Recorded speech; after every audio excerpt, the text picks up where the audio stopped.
everyone was telling me that like, oh, he's such a lucky main event winner, and he's bad, but I was still playing online right after the main event, and I was playing some of the biggest stakes, and I was having a hard time finding like players to play against.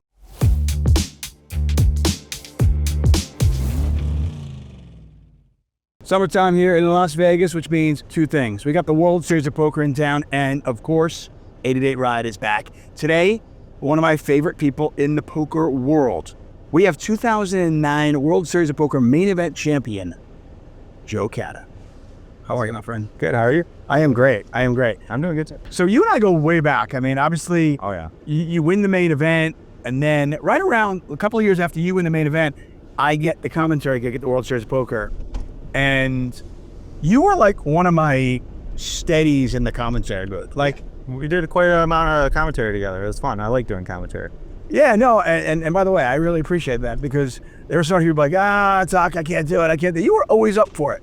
Yeah, if I wasn't playing, I don't know, it's something I really like to do, and I still kind of inquire about it here and there, but the opportunities don't come around as much. Well, you're always welcome. You are always welcome in the booth. I appreciate that. Anytime, okay? The World Series of Poker main event, Las Vegas, and the World Series of Poker in general. I mean, you're a 4-time bracelet winner. You've locked up nearly $15 million in live earnings. What does this place mean to you? What does this time of year mean to you when you kind of look back at it now that, you know, I could say you're like a proper adult? Yeah, it's kind of weird. World Series of Poker and, you know, Vegas in the summertime always had like a special place in my heart. Like I remember growing up and I was diehard poker, playing poker every hour of the day, and I couldn't wait for the World Series, and obviously got really lucky with my success the first year. You're so humble. And I don't know, it's like almost like a summer camp. I get to see friends from like Michigan that I don't normally see because they live so far away, or friends from different states, and we all come out and meet up and just, you know, play poker for a month and a half. So it's just super fun seeing everyone and just playing a bunch of tournaments in a row. It's weird to me because a lot of like your generation that grew up with like the Chris Moneymaker and the online boom and all that, for me, being older, I kind of look at a lot of you and I like, for many of you kind of grew up here. Yeah, you still like us kids almost. Oh, I mean, when I first met you, you were a kid. I mean, you were a kid, and you know, I mean, now you're married and, you know, 37, right? Yeah.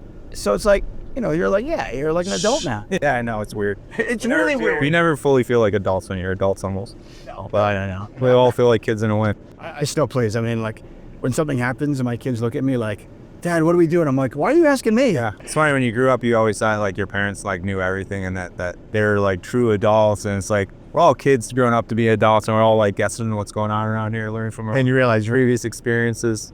they were just flying by the seat of the pants. They had no idea what to do. They just figured it out on the fly. Yeah. Which is fine too. Yeah, of course. Talk about your success at the World Series of Poker, specifically your main event success. What is it about your game that translates so well? Because we talked about 2009, but when I think of you, I think of 2018. Because that year to me was just absolutely ridiculous. You finished third in the Player of the Year. You had just one of the greatest years ever. 5th place in the main event. You won the 10K, I think it was a 10K 6-max, that one? No, that was 10K Turbo. Yeah. No, 10K 6-max I think was in like 2015. That was, I won the shootout that year. You won so many bracelets, I can't shock, man. You won 2 bracelets that year, and you final tabled the main event.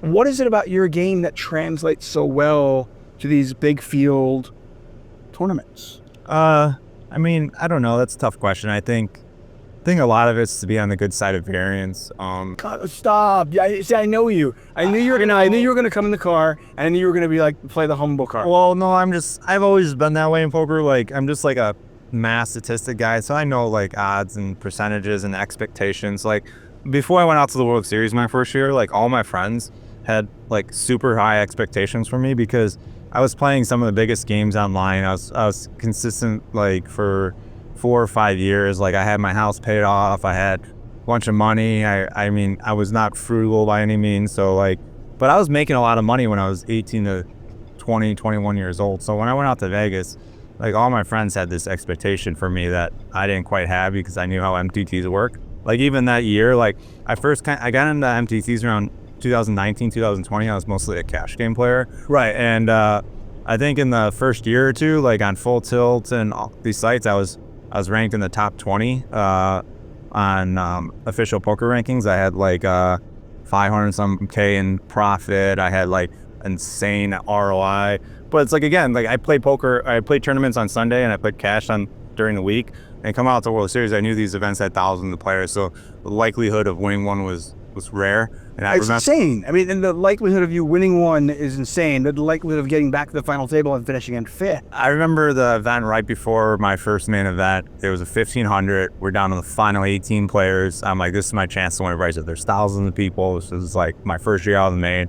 And we're down to the final 18. I'm like third in chips. And this is like the sun run of Elke. This is when Elke was on top.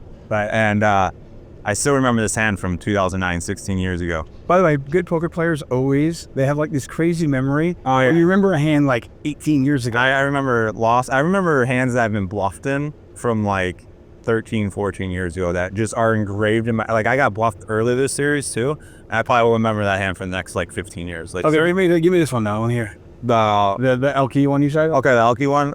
This isn't a crazy hand, but it's definitely not standard by any means nowadays, or maybe even back then. But I look down at Jack, small blind to big blind. I'm third in chips. He's second in chips. Oh. I open. He 3-bets me, and Elke was super aggressive, overly aggressive back then. I'm like, oh, this is perfect. I 4-bet him, and he 5-bet jams. And getting a 5-bet off deep in a tournament's rare because you normally are not that deep. But we were up there in chips. I call, and he has ace-10 off. And the flop comes 3 spades, and I have the jack of spades. He has no spade. On the river comes a red ace. And I get knocked out, and I thought that was my chance to win a bracelet right there, my first year out. And then, sure enough, the main event was right around the corner, and I just had the mindset. I'm just like, I'm winning a bracelet out here. I don't care. Like, I had that mindset. Like, I remember me and my girl broke up, like, right before the World Series. I just kind of want to, like, shove it in her face type thing, like, haha, like, and bagged the chip lead of the main event through day 1C, and then kind of coasted, and I was never all in until the final table at the main event, so.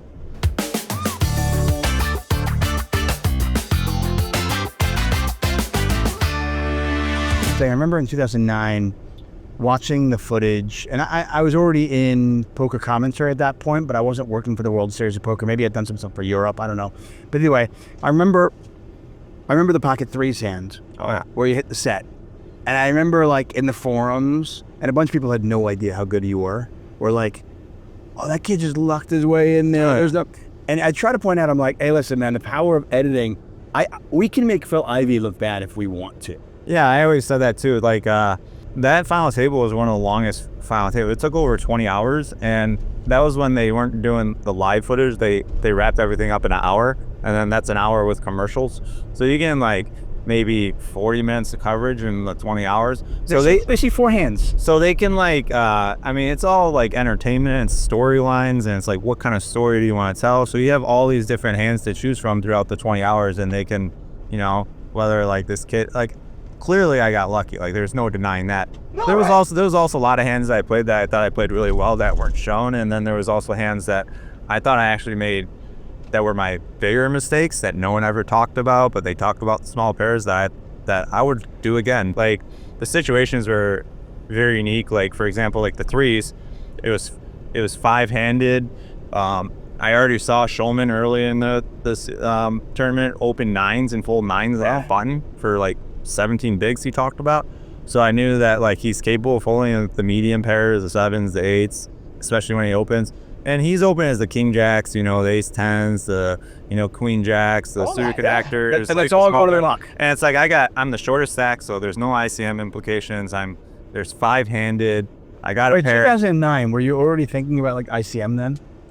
I guess the ICM term isn't really like the term you're thinking of at the time, but you understood like that. Yeah, I'm very aware of pay jumps and the value of your chips compared to the payout. So okay, I was very aware of those kind of things, just laddering and stuff like that. It's very significant money too. Yeah. But it was just one of those spots where it's like you're 5-in, the blinds are hitting you a bunch, and you find a spot where you can chip up a ton. A lot of times you're going to be in a flip situation when the guy's range is very narrow. And it's just like, I thought it was a good spot, and typically, he tanked a while with jacks. Like, he thought I'm in it with jacks. That's right. The mere fact that he actually tanked with jacks tells you how good a shove this was. So basically you're like, okay, you probably get 10s to fold. Yeah, I mean it's poker. You know, you run into it sometimes, and like you can't be afraid to take the spots or take the risks. I mean, that's how the really successful players are. They're not really scared of, you know, going for it when they feel like it's right. Right. I just love the fact that I felt like you didn't get the respect. You know, some main event champions, you know, people were just like, oh, he's one of the best main event champions of all time. And then some, unfortunately, just don't get that respect, you know? Yeah. And I felt like you didn't get the respect that you deserved. And I tried to point out to people I know, no, you know, Joe Cada this is back. I mean, this was like just a couple of years after you won. I was like, no, I think Joe is actually one of the better main event champions we've ever had in terms of players. I appreciate that. And then you kind of backed it up. 2014, you won a bracelet. You've won 4 bracelets. 2018, what you pointed out already, almost player of the year, you know, WPT success. And then, of course, I feel like the World Series of Poker really recognized it on their 50th anniversary when they named the 50 best players in the 50th anniversary. How humbling was that to be on that list? You know, that really, I mean, I honestly, I like to say I don't really care what people think, but I deep down do, and especially when I was younger. Of course you are. Especially when I was younger, and just seeing that list, I mean, it is a cool appreciation, and just like, it does feel good to like, you know, have that respect now, like that I didn't. But I always had that respect for myself in poker. Like that was the one thing that I was very confident in life about is poker, because I put so much time to it, so much effort, and I had the results. It's like everyone was telling me that like, oh, you're such a lucky main event winner, and he's bad, but I was still playing online right after the main event, and I was playing some of the biggest stakes, and I was having a hard time finding like players to play against, like heads up. Like I was playing heads up 100, 200 for, you know, a year after, and there's only a handful of people that play me if everyone thought I sucked, you know. But I mean, I was primarily a 10-25, 25-50, 5-10 player before the main event win, and nothing really changed after that. I still played those stakes. That's what I felt comfortable at. That's what I was, you know, successful at online. Well, I mean, I think you certainly backed it up again when, you know, in 2018 when you made the main event again. Yeah. And I want to ask you this for, you know, for people that are making their first trip to the World Series of Poker, or maybe their first time ever playing the main event. What is it? I asked you this earlier, but I'll ask you in terms of advice. You know, what advice would you give people playing the main event? Are there adjustments that you make when you play a tournament like that? Because there really is no tournament like that. I think the obviously the clear cut mistake that I see the most just through all the years I played the main event is like people start doing things that typically they wouldn't do, and like and so I say like they're like just a normal mindset. For example, like you start with 50,000 chips, like people start getting down to like 35,000, 30,000. They start like getting antsy, anxious, like I need to make something happen, or you know, I'm just blinding down. They just start running situations and like variables in their head that isn't needed. And like I think the most important thing about the main event, you just focus on every individual hand. Like just focus on the people at your table. Like this is a big spot, like it's a $10,000 buy-in. People are just like, this is on people's bucket list. People will do so much things to be able to play this tournament. So like get off your phone, like just pay attention to your table, understand like what people are going through emotionally at the table, because like there's people ready to just go off, and you just got to be aware of that. Like you can see people get frustrated. You can see people like who are like excited to be there, who have the chips locked up, who like maybe won a big pot and they're not going to let those chips go. So just really understanding like who you're playing against. Like these are not all your, you know, these aren't the top pros in the world. These are like, a lot of these people are bucket listers. A lot of these people, you know, have a lot of emotions at the table. Would you say that's one of your strengths, being able to make adjustments, you know, whether you're playing Bill from Iowa, yeah, I think, or Mary from Arizona, and then you're playing one of the top pros? There is a big strength to that. Like, I mean, everyone, you know, Phil Hellmuth is a big topic of discussion, like, because obviously he doesn't play like the GTO that, you know, these kids or wizards are accustomed to. But it's like, there's a skill into being able to play against novice players too, and be able to capitalize and, you know, raise your expectation versus like non-standard play, and, you know, adjusting to, you know, your table versus playing like a bot and playing like a computer and playing like this is correct because so-and-so. It's like, you really have to, you know, play poker at these, in some of these games, and not just worry about playing 100% fundamental and just play more a little bit exploitative. You still love the game? I do. Like, one thing I always told myself that I've kind of always made a deal with myself is that I would never like force myself to play. Like I've never been like oh, I want to win 5 bracelets. I want to win 6 bracelets. So I'm going to play the schedule, or I'm going to force myself to play when I don't want to play. Like if I wake up and I'm not feeling it, I take the day off.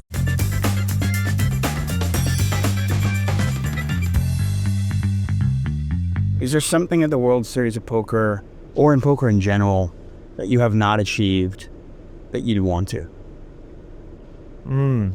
That's a good question.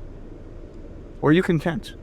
I feel like, I don't know, I guess like, I really want to get like, I mean, I came close in the Bahamas a while back. I don't play a lot of them, but I guess like a 25K or a high roller, kind of want maybe one of those on my belt. Problem is I just don't, I play very little of them. Like I could sell like 80% or 90% or 50% like in an instant.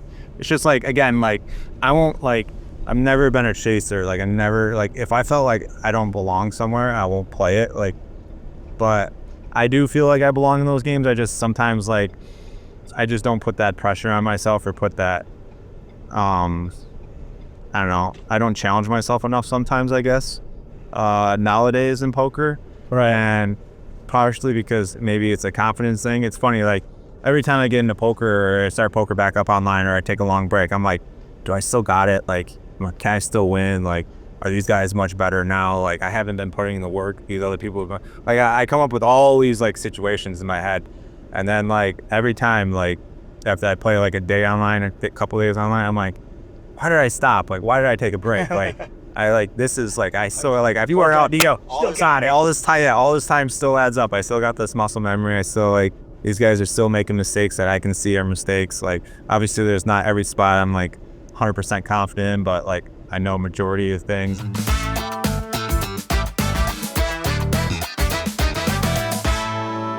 Hey, listen, we are pulling up to Paris. I appreciate you. Another summer, another World Series of Poker. I want to be in the booth with you this year, all right? We got to make a deal or something. Listen, Let's hit it up when I'm not playing and see if there's anything I can get in. that is not a hard sell, okay? You are in. Listen, I'm going to throw a challenge at you. And I don't know if it's something, it's a realistic challenge, but I'm going to throw it at you anyway, okay? If you make another final table, the main event, then it's just like epic.